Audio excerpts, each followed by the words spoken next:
मैं एक 21 साल का आदमी हूँ, पर मेरे साथ कई अजीबोगरीब घटनाएं घट चुकी हैं। जब भी मैं अकेला होता हूँ, मैं हमेशा डरा डरा सा रहता हूँ। कभी कभी देर रात में मैं सो नहीं पाता, उस एक चीज की वजह से जो मेरे साथ बचपन में हुई। ये किस्से शायद सबको अनबिलीवेबल लगेंगे, पर सब कुछ एकदम सच है। सबसे पहली बार ये तब हुआ जब मैं एक छोटा सा बेबी था। मेरी माँ ने मुझे ये कहानी बताई थी। एक बार मैं अपने रूम में सोया हुआ था और मेरी मॉम डिनर बना रही थी। उनके पास वो बेबी मॉनिटर था, ताकि अगर मैं उठ जाऊं तो उन्हें तुरंत पता लग जाए। तभी बेबी मॉनिटर पर उन्हें मेरा रोना सुनाई दिया और वो ऊपर भागी। पर मैं आराम से गहरी नींद में सो रहा था। वो थोड़ी कंफ्यूज हो गई। वो वापस किचन में काम करने लगी, लेकिन फिर से उन्हें मेरे रोने की आवाज आने लगी। वो वापस ऊपर आई और मैं अब भी सो रहा था। उन्हें लगा कि शायद बेबी मॉनिटर खराब है, तो उन्होंने बेबी मॉनिटर को बंद कर दिया। उसके बाद वो किचन में वापस डिनर बनाने लगी। कुछ देर बाद उन्हें फिर से बेबी मॉनिटर से मेरे रोने की आवाज आने लगी। अब वो थोड़ा घबरा गई थी। वो ऊपर आई, पर मैं अब भी सो रहा था और बेबी मॉनिटर तो ऑफ ही पड़ा था। मेरी माँ बहुत ज्यादा डरने लगी थी और वो मुझे अपने साथ नीचे ले गई। उन्होंने उसके बाद मेरे पापा को फोन किया और सब कुछ बताया और जल्दी घर बुला लिया। उन्होंने मुझे अपने हाथों में पकड़ रखा था कि अचानक फिर से उस बेबी मॉनिटर पर किसी के रोने की आवाज आने लगी। पर इस बार वो आवाज थोड़ी सी अलग थी।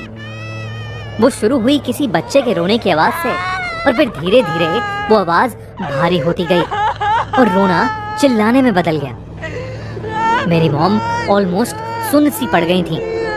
वो घर के बाहर भाग आईं और बाहर ही मेरे पापा का इंतजार करने लगी, जो कि कुछ देर में वहां पहुंच गए। इस दिन के बाद 3 साल तक कुछ नहीं हुआ, लेकिन वो बस शुरुआत थी।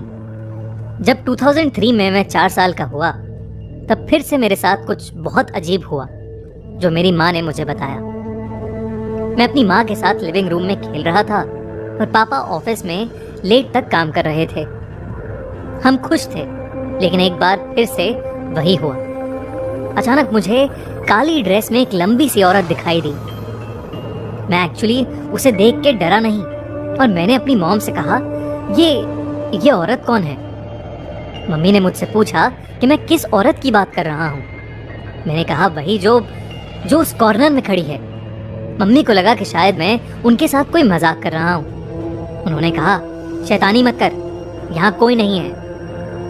मैं अब हल्का सा डरा और मॉम से कहा कि मॉम, कसम से हमारे घर के लिविंग रूम के कोने में एक औरत खड़ी है।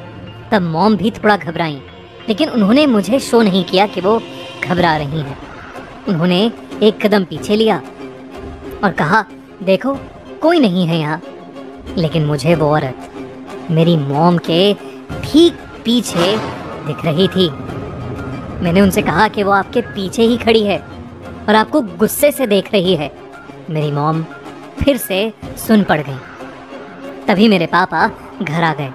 मेरी मॉम ने बताया कि उस रात पापा के लिए दरवाज़ा खोलने से जस्ट पहले उन्होंने अपनी गर्दन पर एक बहुत ही ठंडी हवा महसूस की थी।